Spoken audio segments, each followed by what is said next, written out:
Watch your nieces or start paying full rent. You get a discount. Market price is $1,700. My mother stood in the kitchen doorway with her arms crossed, her voice sharp enough to cut glass. My father nodded beside her, his face set in that stern expression he wore whenever he wanted to intimidate me into compliance. Behind them, my sister Chloe leaned against the counter with a smug smile, bouncing her youngest daughter on her hip like she was posing for a parenting magazine. I stood there frozen, my backpack still slung over one shoulder, textbooks weighing me down like anchors. I had just walked in from my shift at the campus bookstore, exhausted and starving, and this was the greeting I received. My name is Ellie. I am 23 years old, and I live in Kansas City, Missouri. Well, I lived there, in my parents' house. Or at least I did until that moment when everything became crystal clear. I had been juggling college classes, working part-time, and somehow became the default babysitter for my sister's 2 daughters without ever agreeing to it. It started small. Can you watch them for an hour? Can you pick them up from daycare? Can you help with bedtime? But over the past year, those small requests had snowballed into full days, overnight stays, and entire weekends, where I was the only one responsible for 2 girls under the age of 5. And my sister? She did nothing. Absolutely nothing. Chloe was 28, married to a man named Gregory, who worked in sales and traveled constantly. She stayed home with the girls, or at least that was the story she told everyone. In reality, she spent her days scrolling through social media, getting her nails done, and meeting friends for brunch while I shouldered the actual childcare. My parents praised her endlessly. Poor Chloe, so overwhelmed. Poor Chloe, doing her best. Poor Chloe, raising 2 kids practically alone. Meanwhile, I was invisible. I paid rent. Not the full market rate my mother just quoted, but I paid $800 a month to live in a small bedroom with a squeaky bed and a closet that barely fit my clothes. I bought my own groceries, did my own laundry, and stayed out of everyone's way. I thought that was enough. I thought I was pulling my weight. But apparently I was wrong. Are you listening to me? My mother's voice snapped me back to the present. I blinked, realizing I had zoned out. I heard you. Good. Then you understand the situation. Either you help your sister with the girls, or you pay what everyone else would pay to live here. It's only fair. Fair. That word tasted bitter in my mouth. I already pay rent, I said quietly, trying to keep my voice steady. I've been paying rent for 2 years. A discounted rent, my father interjected. You're getting a deal, Ellie. If you lived anywhere else, you'd be paying at least $1,700 for a room this size in this neighborhood. That wasn't true. I had looked at apartments.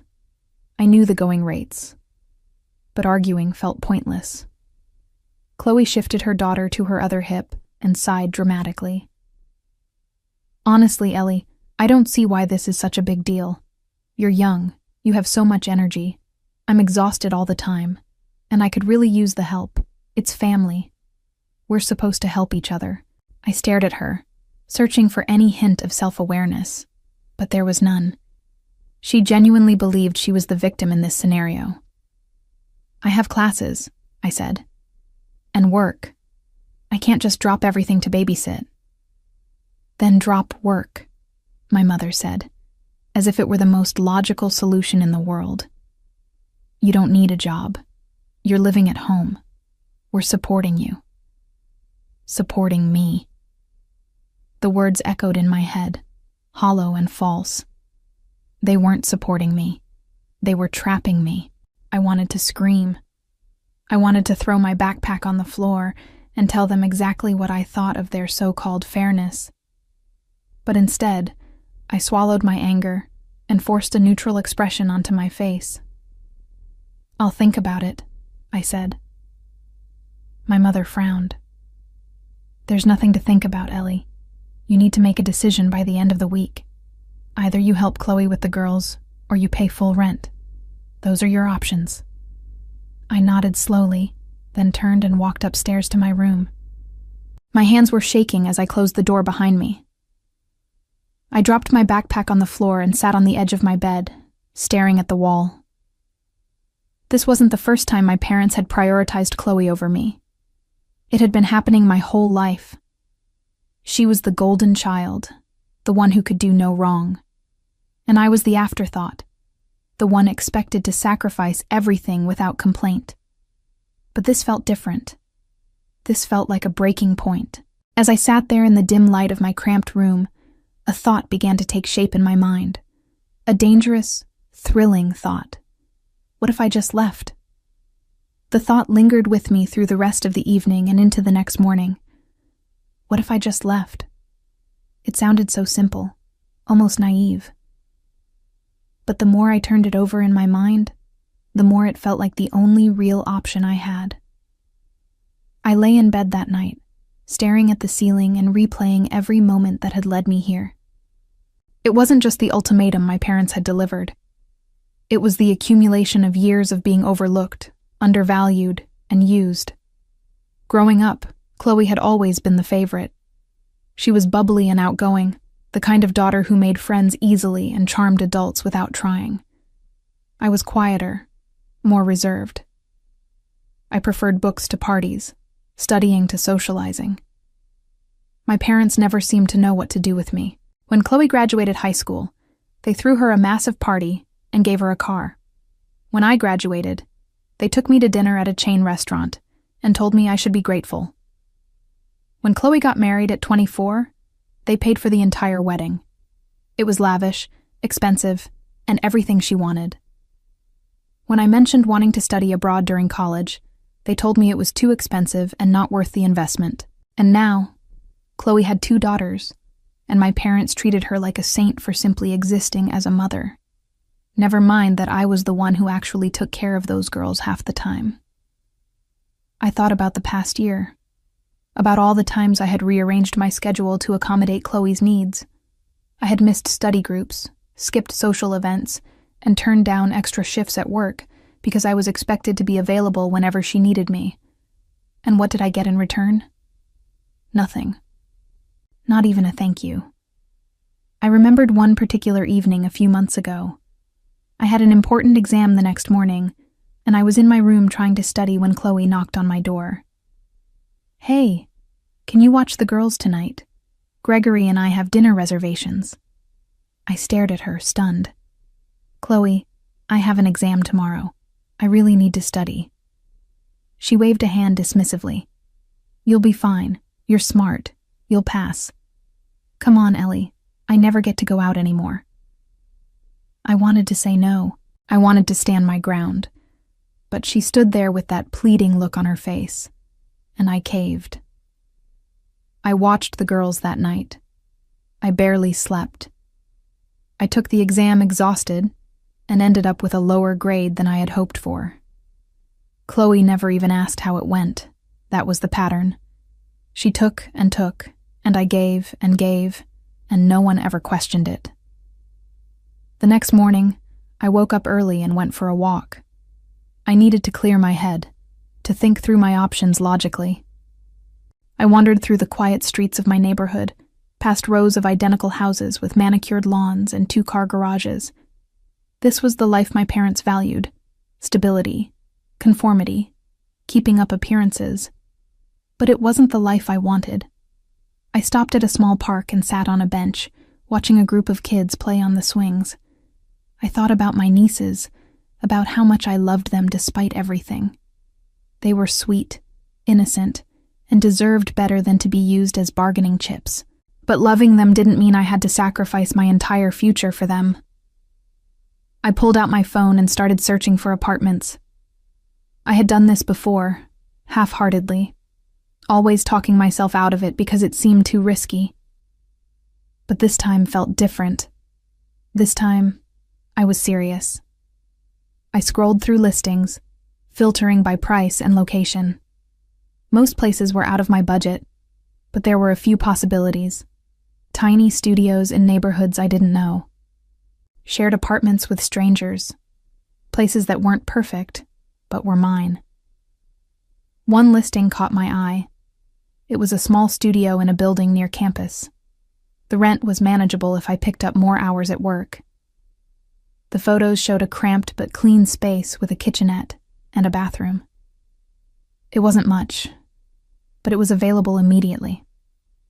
I saved the listing and kept scrolling, but my mind kept coming back to that studio. It felt like a lifeline. When I got home, the house was in chaos. My nieces were running around the living room, screaming at the top of their lungs.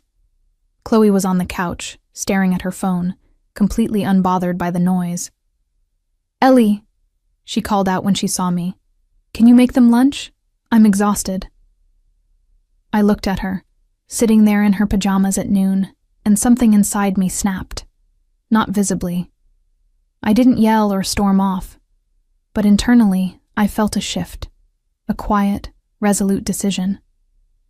"Sure," I said, my voice calm. I made the girls sandwiches and sat with them while they ate. They were sweet kids, chattering about their favorite cartoons and asking me to play with them. I smiled and nodded, but my mind was elsewhere. That evening, after everyone had gone to bed, I sat at my desk and filled out the application for the studio apartment. I attached proof of income, references, and a brief explanation of why I needed the place. I hesitated before hitting submit, my finger hovering over the button. This was it. Once I sent this, there was no going back. I took a deep breath and clicked submit. The next few days passed in a blur. I went to class, worked my shifts, and avoided my family as much as possible.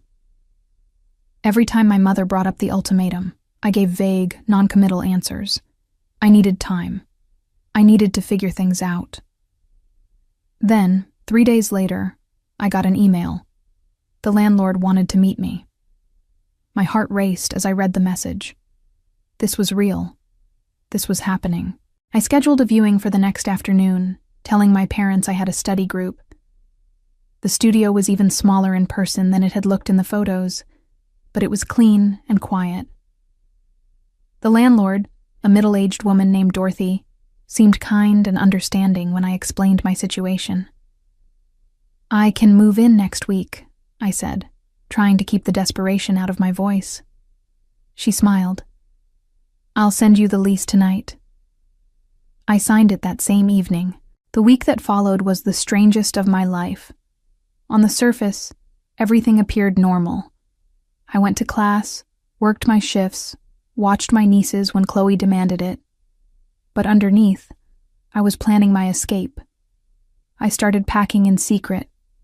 Late at night, after everyone had gone to bed, I would quietly pull clothes from my closet and fold them into boxes I had hidden under my bed.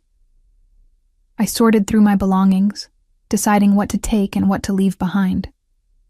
I didn't have much. Most of my furniture belonged to my parents, and I didn't care enough to fight for it. I withdrew money from my savings account in small increments, careful not to raise suspicion. I researched moving companies and found one that would come during the day when my family was out. I lined up extra shifts at work to cover the deposit and first month's rent. Every step felt like a small rebellion, a quiet assertion of my independence. But the hardest part was pretending everything was fine. I had to sit through family dinners, listening to Chloe complain about how hard her life was, while my mother cooed sympathetically. I had to smile and nod when my father lectured me about responsibility and gratitude. I had to watch my nieces and act like nothing was wrong. It was exhausting, but I kept my eyes on the goal. One more week. Just one more week. On Thursday evening, my parents cornered me in the kitchen. My mother folded her arms and fixed me with a stern look. "Ellie, we need your decision. Are you going to help Chloe with the girls, or are you paying full rent?" I took a deep breath, my heart pounding. "I need a little more time." My father frowned. "We gave you a week. That's plenty of time." "I know. I just need to figure out my finances." My mother sighed, exasperated. "This isn't complicated, Ellie. Either you contribute to this family, or you pay your fair share. It's that simple." I bit my tongue. swallowing the words I wanted to say. Instead, I nodded. "I'll let you know by Sunday." They seemed satisfied with that answer, and I escaped to my room before they could press further. Sunday. My move-out date was Saturday. On Friday, I confirmed everything with the moving company. They would arrive at 10 in the morning, right after my parents left for their weekly errands, and Chloe took the girls to a play date. I had timed it perfectly. That night, I barely slept. I lay in bed, staring at the ceiling, my mind racing with 1,000 thoughts. What if something went wrong? What if they came home early? What if I couldn't actually go through with it? But beneath the fear was something else. Excitement. Hope. For the first time in years, I felt like I was taking control of my life. Saturday morning arrived, and I woke up before anyone else. I showered, dressed, and made myself a cup of coffee, savoring the quiet of the house. My parents left at 9:30, and Chloe bundled the girls into her car shortly after. "See you later, Ellie," she called as she walked out the door. I waved, my heart pounding. As soon as her car disappeared down the street, I sprang into action. I pulled the boxes out from under my bed and started carrying them downstairs. The movers arrived exactly on time, and within an hour, everything I owned was loaded into their truck. I stood in my empty room one last time, looking at the bare walls and the stripped bed. This had been my home for 2 years, but it had never really felt like mine. It had always felt like I was living in someone else's space, following someone else's rules. Not anymore. I locked the door behind me and left my key on the kitchen counter. I didn't leave a note. I didn't owe them an explanation. By noon, I was standing in my new studio apartment, surrounded by boxes. The space was tiny, barely bigger than my old bedroom, but it was mine. The walls were white and plain, the floor was scuffed, and the kitchenette consisted of a hot plate and a mini fridge. But I didn't care. I sat on the floor, leaning against the wall, and let out a long breath. I had done it. I had actually done it. For the first time in months, I felt like I could breathe. I spent the rest of the day unpacking. I hung my clothes in the small closet, arranged my books on a makeshift shelf, and set up my bed in the corner. It wasn't much, but it was enough. As the sun began to set, I stood by the window and looked out at the city. Kansas City stretched out before me, full of possibilities. I didn't know what would happen next. I didn't know how my family would react when they realized I was gone. But for the first time in a long time, I felt hopeful. I pulled out my phone and saw a notification. My sister had sent a text an hour ago. "Hey, can you watch the girls tomorrow? I have plans." I stared at the message, then deleted it without responding. Tomorrow, they would wake up and find my room empty. They would realize I was gone, and they would have to figure out their own lives without me. I smiled, set my phone down, and got back to unpacking. Sunday morning arrived, and I woke up in my new apartment feeling lighter than I had in years. The sunlight streamed through the small window, casting soft shadows across the bare walls.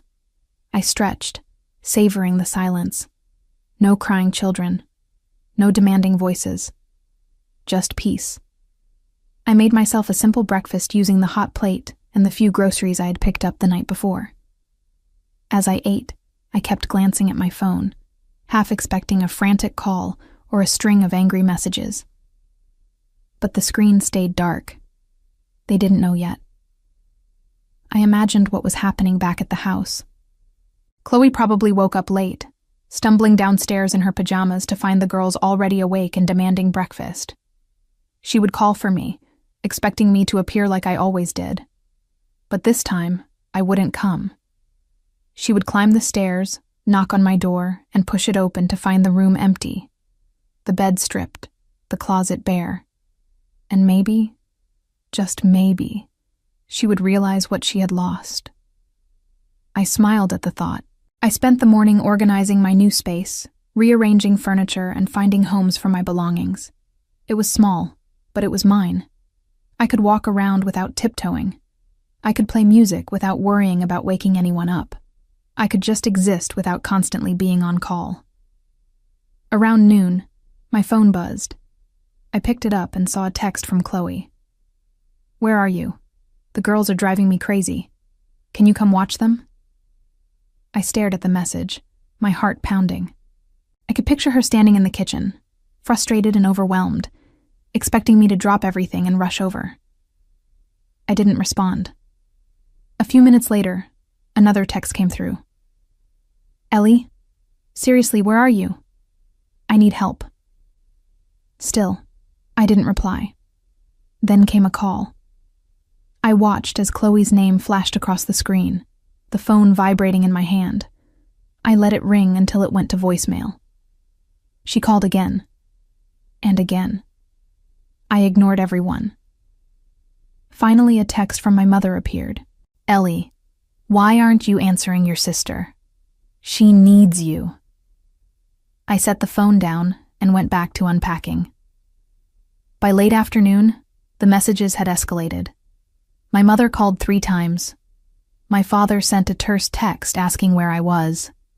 Chloe sent a string of increasingly frantic messages, alternating between pleading and anger. "Ellie, please, I don't know what to do. Where the hell are you? This isn't funny. Call me back. I can't believe you're being this selfish." I read each message with a strange sense of detachment. Part of me felt guilty. They were my family, after all. But another part of me, the part that had been used and ignored for so long, felt vindicated. They didn't care about me. They cared about what I could do for them. I turned off my phone and went for a walk. The neighborhood around my new apartment was unfamiliar, but welcoming.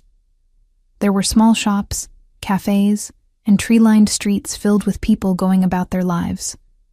I stopped at a coffee shop and ordered a latte, sitting by the window and watching the world go by. For the first time in months, I felt like I could breathe. When I got back to my apartment, I turned my phone back on. The screen lit up with notifications, dozens of missed calls, countless texts. I scrolled through them, my stomach twisting. Most were from Chloe, her messages growing more desperate. "Ellie, please, I'm begging you. I don't know how to do this alone. The girls are crying for you. Mom and Dad are furious. You need to come home." But it was the last message that caught my attention. It was from my father, and it was short and cold. "If you don't come back by tonight, don't bother coming back at all." I stared at the message, my hands trembling. This was it. The final ultimatum. The moment where I had to choose between them and myself. I chose myself.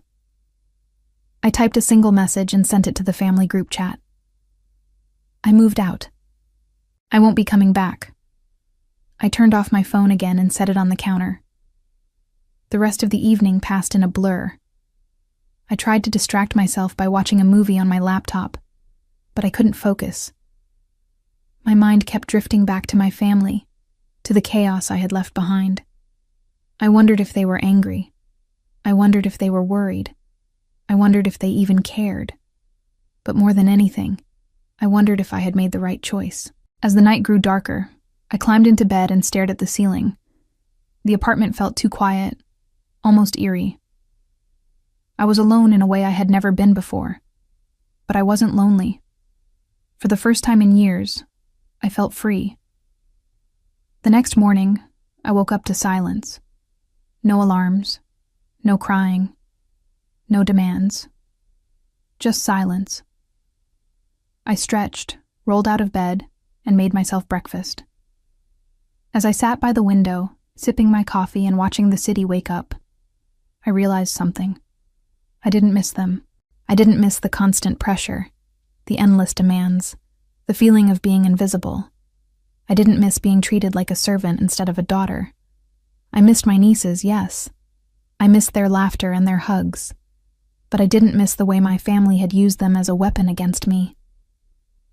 I turned on my phone and braced myself for the onslaught. But to my surprise, there were only a handful of new messages. One from Chloe. "You're unbelievable. I hope you're happy." One from my mother. "How could you do this to us?" And one from my father. "Don't expect any help from us ever again."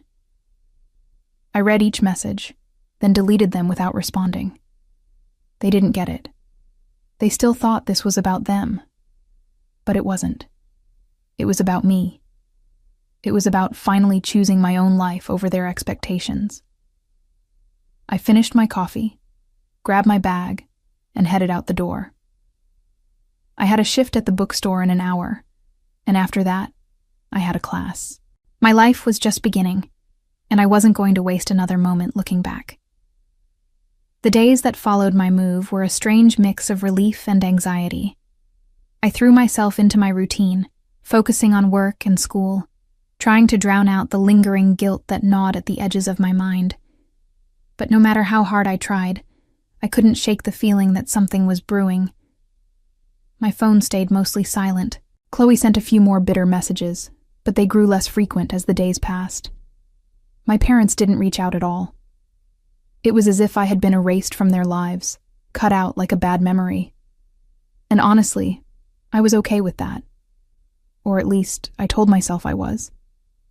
On Wednesday evening, I was walking home from campus when I ran into an old friend from high school. Her name was Brooke, and we had been close once, before life pulled us in different directions. She was standing outside a coffee shop, scrolling through her phone, and she looked up just as I passed by. "Ellie?" she said, her face lighting up. "Oh my God, it's been forever." I smiled, surprised to see her. "Brooke, hey, how have you been?"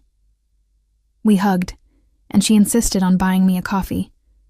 We sat by the window, catching up on the past few years. She told me about her job at a marketing firm, her recent breakup, and her plans to travel to Europe next summer. I told her about school, my job, and my recent move. "Wait, you moved out?" she asked, her eyes widening. "Why didn't you tell me?" I hesitated, unsure how much to share. "It's complicated. My family and I had some issues." She leaned in, her expression sympathetic.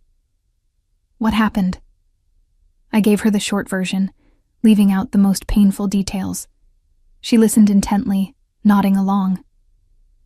"That sounds awful," she said when I finished. "But honestly, good for you. It takes guts to walk away from something like that."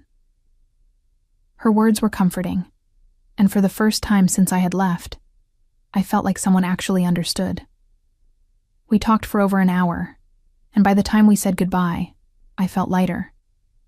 It was nice to be reminded that I had people in my life who cared about me, even if they weren't family. But the relief was short-lived. The next day, I was at work when my phone buzzed with a call from an unknown number. I ignored it, assuming it was a spam call.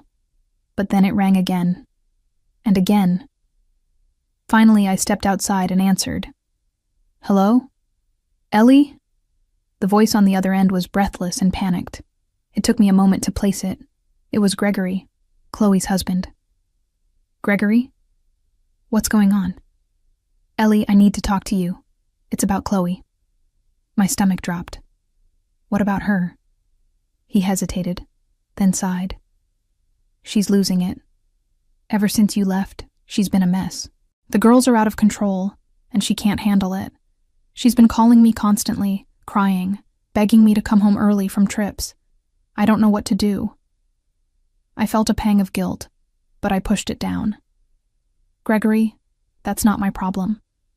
I know, he said quickly. "I'm not asking you to come back. I just thought you should know. She's been bad-mouthing you to everyone, saying you abandoned the family.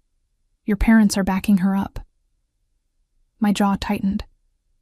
"Of course they are." "Look, I don't agree with what they did to you," Gregory continued. "I told Chloe she was being unreasonable, but she won't listen. She thinks you owe her." "I don't owe her anything," I said firmly. "I spent a year doing everything for her, and she never even said thank you." "I know. And for what it's worth, I'm sorry. I should have stepped in sooner. I should have told her to hire a babysitter instead of dumping everything on you." His apology caught me off guard. "Why didn't you?" He was quiet for a moment. "I don't know. I guess I was too busy with work. And honestly, Chloe made it seem like you didn't mind." I almost laughed at that. She was wrong. "Yeah, I see that now." We talked for a few more minutes before I ended the call. His words stayed with me for the rest of the day. Chloe was bad-mouthing me. My parents were backing her up. They were painting me as the villain, the selfish daughter who abandoned her family in their time of need. But I wasn't surprised.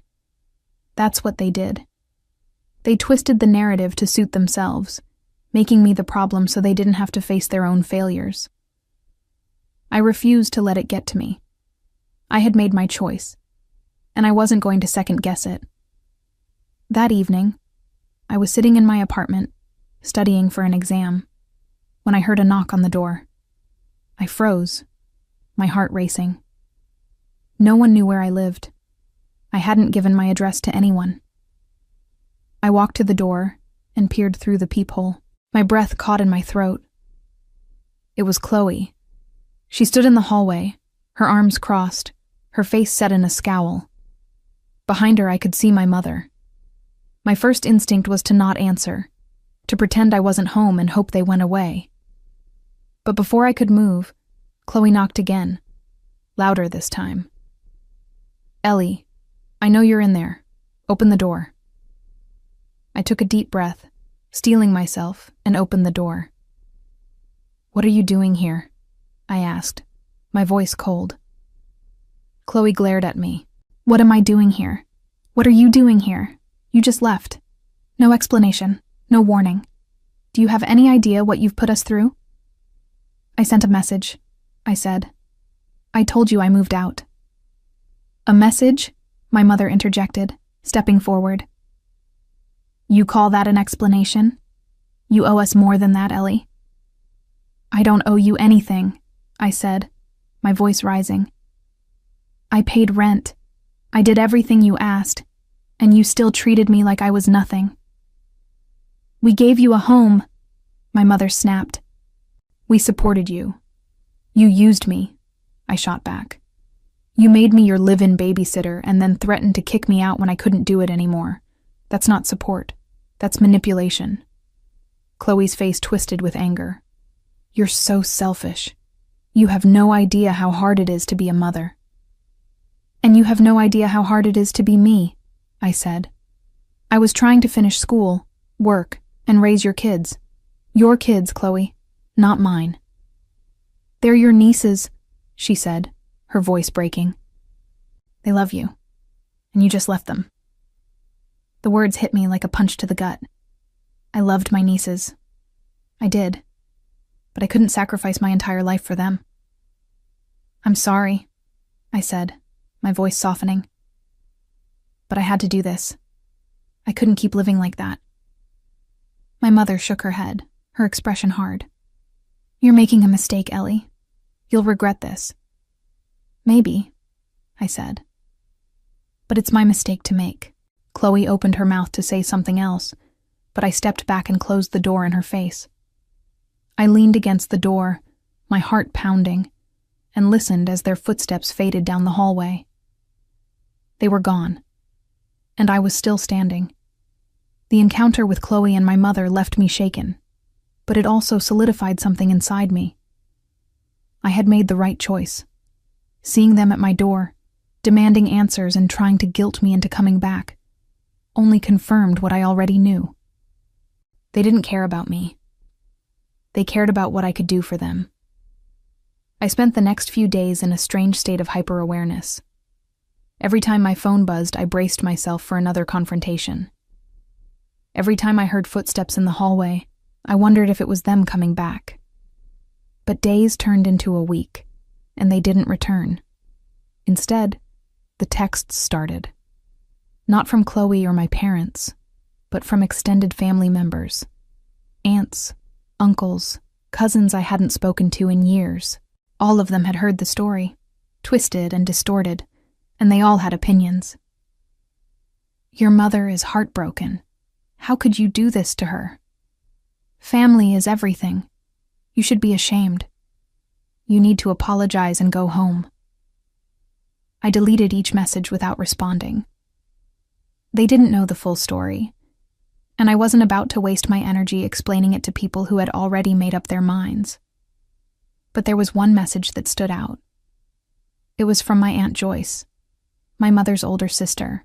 Joyce had always been the black sheep of the family, the one who moved across the country and built a life on her own terms. We weren't close, but I had always respected her. Her message was short and to the point. I heard what happened. Ignore everyone else. You did the right thing. Call me if you need anything. I stared at the message for a long time, feeling a surge of gratitude. It was the first time anyone from my family had acknowledged that I might not be the villain in this story. I saved her number and made a mental note to call her when I had the courage. Meanwhile, I focused on rebuilding my life. I picked up extra shifts at the bookstore, saving every penny I could.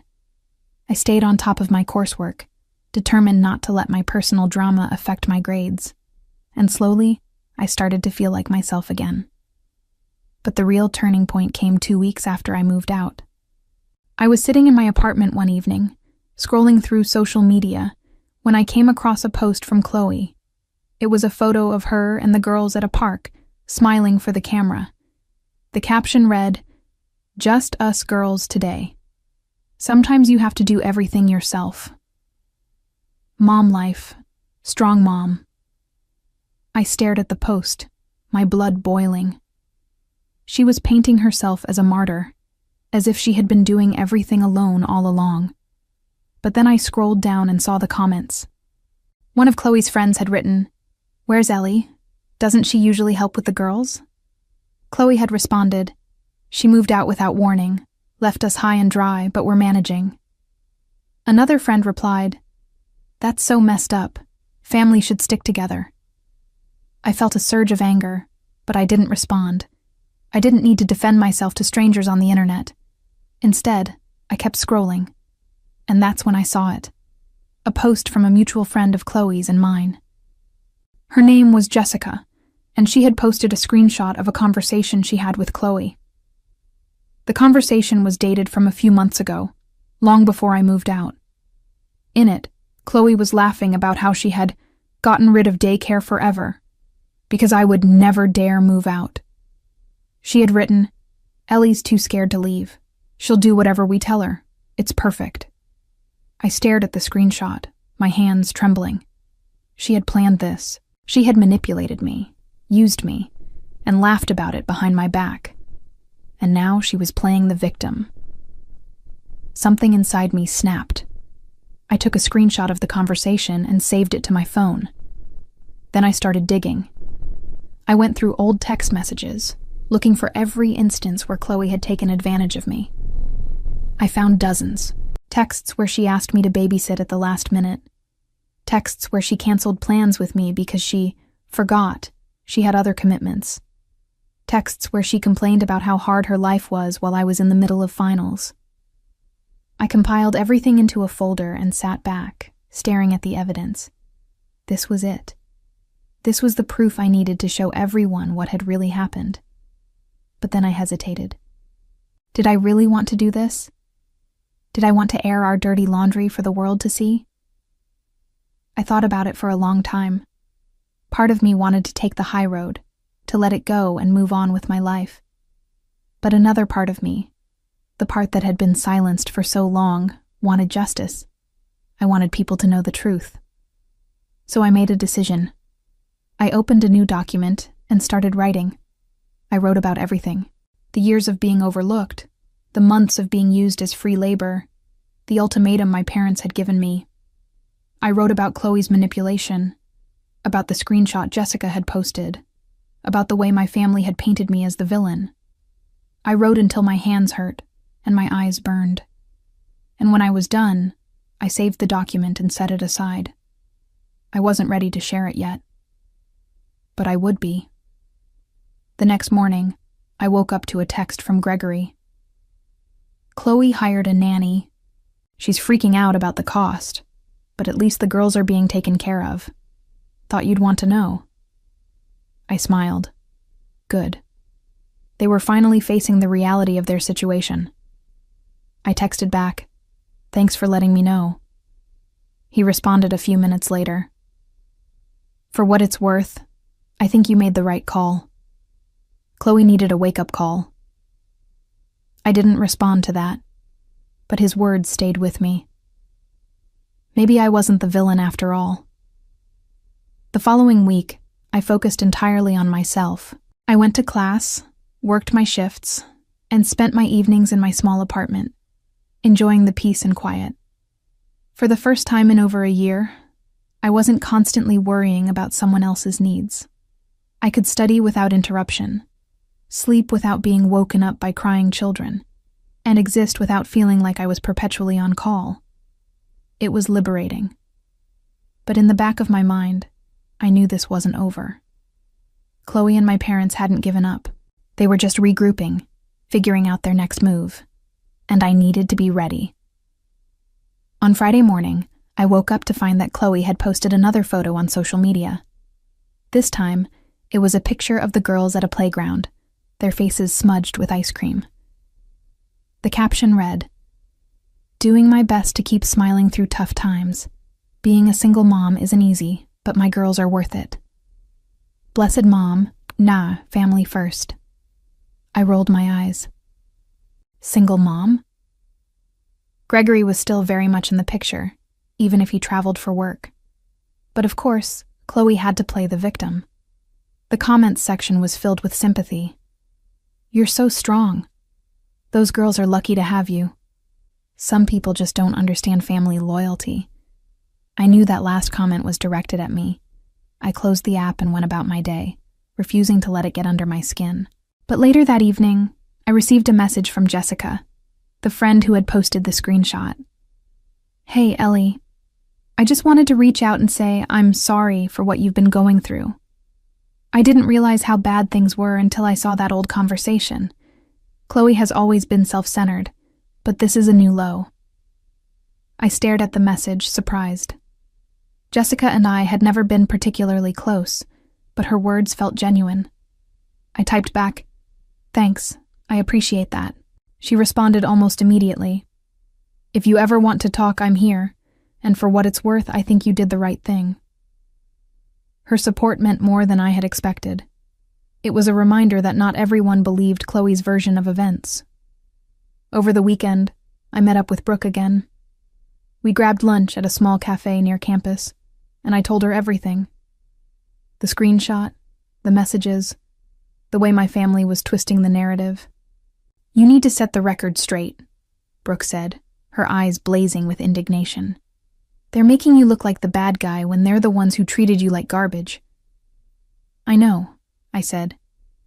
"I've been thinking about it." "Well, stop thinking and start doing," she said. "You have the proof. Use it." Her words echoed in my mind for the rest of the day. She was right. I had the evidence. I had the truth. All I had to do was share it. But I needed to be smart about this. I couldn't just post everything online and hope for the best. I needed a plan. That evening, I sat down at my desk and reviewed everything I had compiled. The screenshots, the text messages, the timeline of events. It was all there, laid out in black and white. I drafted a post, carefully wording each sentence to be factual and non-inflammatory. I explained my side of the story, provided the evidence, and made it clear that I wasn't looking for sympathy. I just wanted people to know the truth. I read it over a dozen times, tweaking and refining until it felt right. Then I saved it and closed my laptop. I wasn't ready to post it yet, but I would be soon. The next morning, I woke up to a series of missed calls from my mother. I ignored them and went about my day, refusing to let her disrupt my peace. But that evening, she showed up at my apartment again. This time she was alone. I opened the door reluctantly, crossing my arms. "What do you want?" She looked older than I remembered, her face lined with stress. "I want to talk." "There's nothing to talk about," I said. "Please, Ellie, just give me 5 minutes." I hesitated, then stepped aside to let her in. She sat on my small couch, looking out of place in the cramped space. I remained standing, leaning against the counter. "I know you're angry," she began, "and I understand why. But you have to see this from our perspective. Chloe is overwhelmed. She needs help, and your family." "I was helping," I said. "For over a year, I helped. I gave up my time, my energy, my sanity, and you never once acknowledged it. Instead, you threatened to kick me out." "We didn't mean it like that," she said. "We just needed you to understand how important this is." "No," I said firmly. "You needed me to do what you wanted without question. And when I finally stood up for myself, you punished me for it." She was quiet for a moment, then said, "What do you want from us, Ellie?" "I want you to leave me alone," I said. "I want you to stop trying to guilt me into coming back. I want you to accept that I have my own life, and it doesn't revolve around Chloe." She stood up, her expression hardening. "You're being selfish." "Maybe I am," I said, "but I'd rather be selfish than miserable." She left without another word, and I closed the door behind her, my hands shaking. That night, I made my decision. I was done being silent. The next morning, I woke up with a sense of purpose. I reviewed the post I had drafted one final time, making a few last-minute adjustments. Then I took a deep breath and hit publish. The response was immediate. Within an hour, the post had been shared dozens of times. Friends, acquaintances, and even people I didn't know were commenting, offering their support and expressing their outrage at how I had been treated. "I had no idea what you were going through. Your family should be ashamed. You're so brave for speaking out." But not everyone was supportive. Some of Chloe's friends came to her defense, accusing me of airing private family matters and trying to make her look bad. "This is so petty. You're just trying to get attention. Family issues should stay private." I ignored the negative comments and focused on the positive ones. For the first time, people were hearing my side of the story, and they believed me. But the real fallout came that afternoon when Chloe called me. I answered, bracing myself. "How dare you?" she hissed. "How dare you post that? Do you have any idea what you've done?" I told the truth, I said calmly. "That's all." "You've humiliated me," she said, her voice breaking. "Everyone is talking about it. My friends are asking questions. Even Gregory is questioning me." "Good," I said. "Maybe now you'll see how it feels to be judged unfairly." "You're ruining my life," she cried. "No, Chloe, I'm just not letting you ruin mine anymore." She hung up, and I sat there, my heart pounding. I had done it. I had finally stood up to her. Over the next few days, the post continued to spread. More people reached out to me, sharing their own stories of being taken advantage of by family members. It was a reminder that I wasn't alone, that there were others who had faced similar struggles. But the most surprising response came from my Aunt Joyce. She called me one evening, her voice warm and reassuring. "I saw your post," she said. "I'm proud of you, Ellie. It takes courage to stand up for yourself like that." "Thanks, Aunt Joyce," I said, my voice thick with emotion. "You know, your mother and I had a falling out years ago for similar reasons," she said. "She's always been about appearances, about making sure everything looks perfect on the outside, but she never cared about what was happening on the inside."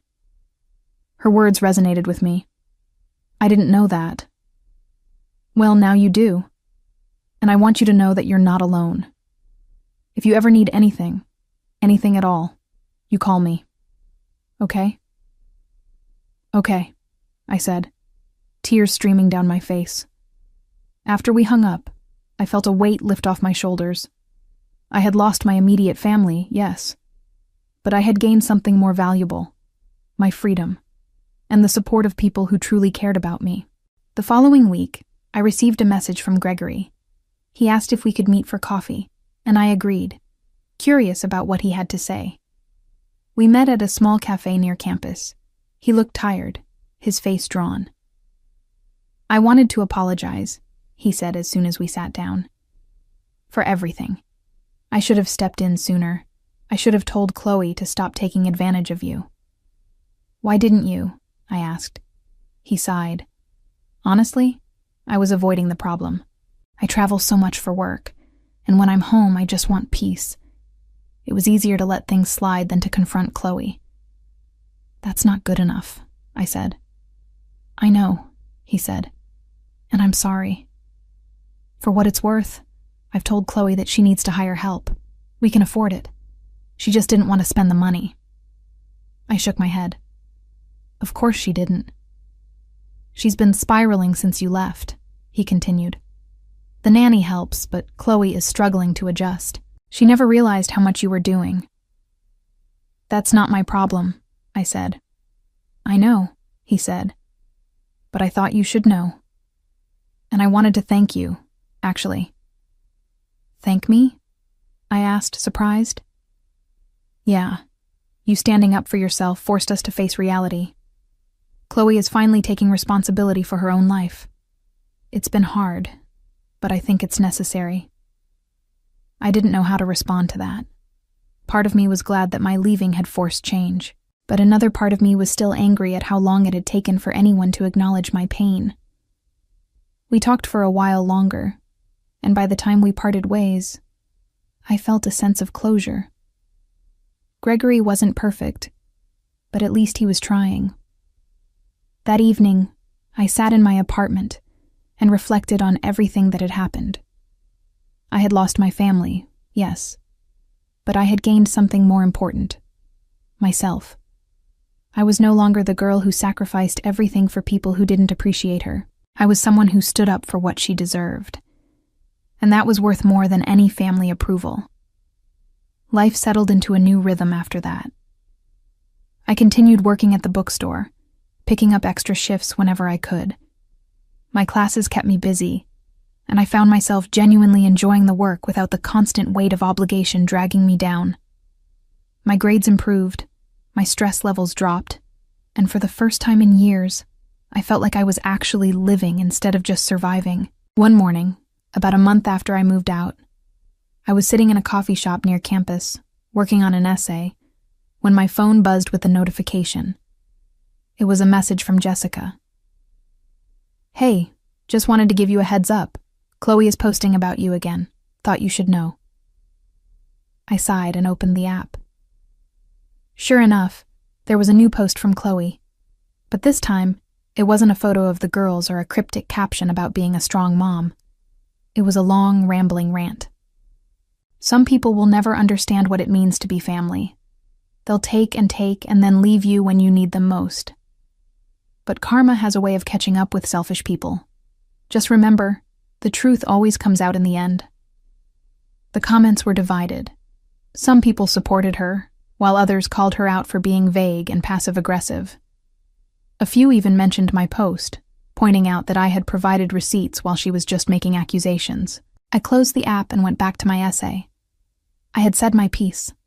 I wasn't going to engage in a back and forth with her. But later that evening, I received a call from an unknown number. I hesitated, then answered. "Hello?" "Ellie, it's Dorothy, your landlord." "Oh, hi, Dorothy. Is everything okay?"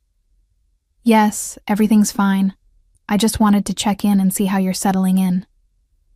"I'm doing great, actually. The apartment is perfect." "I'm glad to hear that," she said. "You know, I had a feeling about you when we first met. You seemed like someone who was ready to start fresh." Her words caught me off guard. "Thank you, that means a lot." We chatted for a few more minutes, and after we hung up, I felt a renewed sense of gratitude. I had taken a huge risk moving out, but it had been worth it. As the weeks passed, my family's attempts to contact me dwindled. Chloe stopped posting about me. My parents stopped calling. It was as if they had finally accepted that I wasn't coming back. And I was okay with that.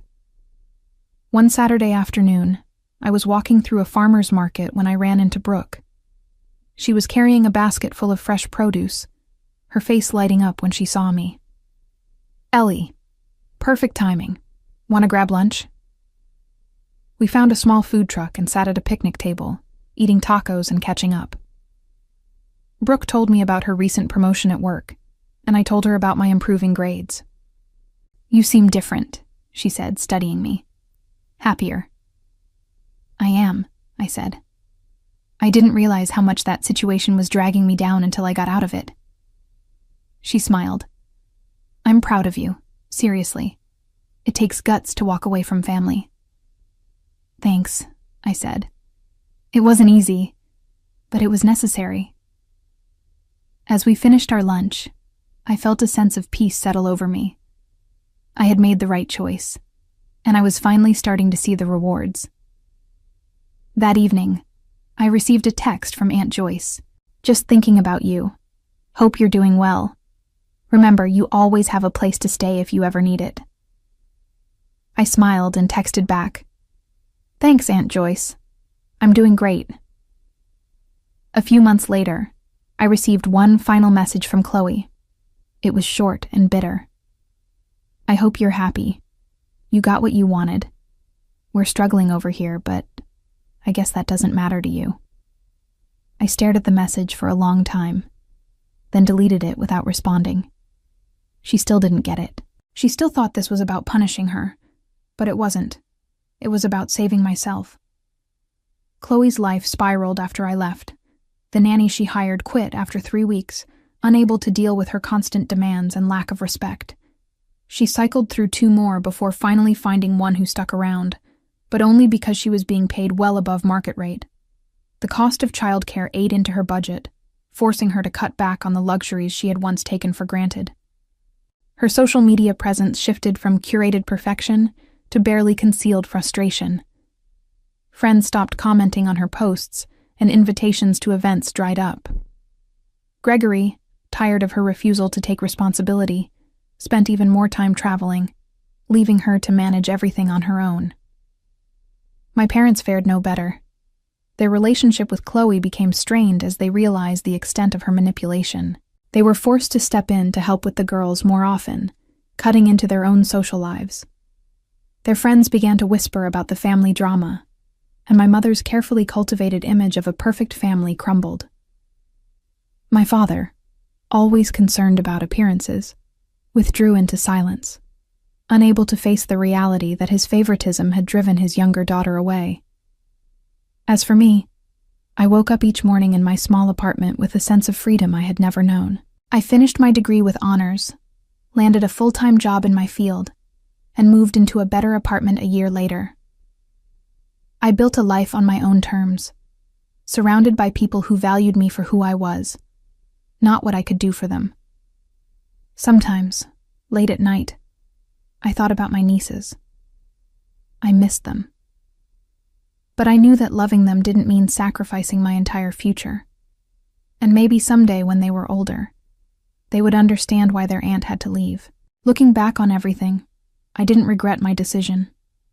Walking away from my family had been the hardest thing I had ever done, but it had also been the most necessary. I had spent years bending to their demands, and in doing so, I had lost myself. Now, I was free to become the person I was always meant to be, and that was worth more than any amount of guilt they tried to place on me.